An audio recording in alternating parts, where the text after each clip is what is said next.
In this era of exponential change, how do we cope and deal with all the pressures on our time, on our energies, and on our resources?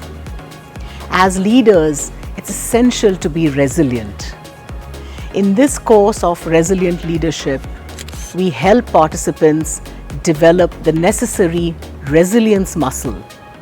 Through somatic techniques, we develop physical energy, emotional and cognitive processes, changes, so that we can cope with all the demands on our time and energy and become really effective leaders. Join us for this course on Resilient Leadership.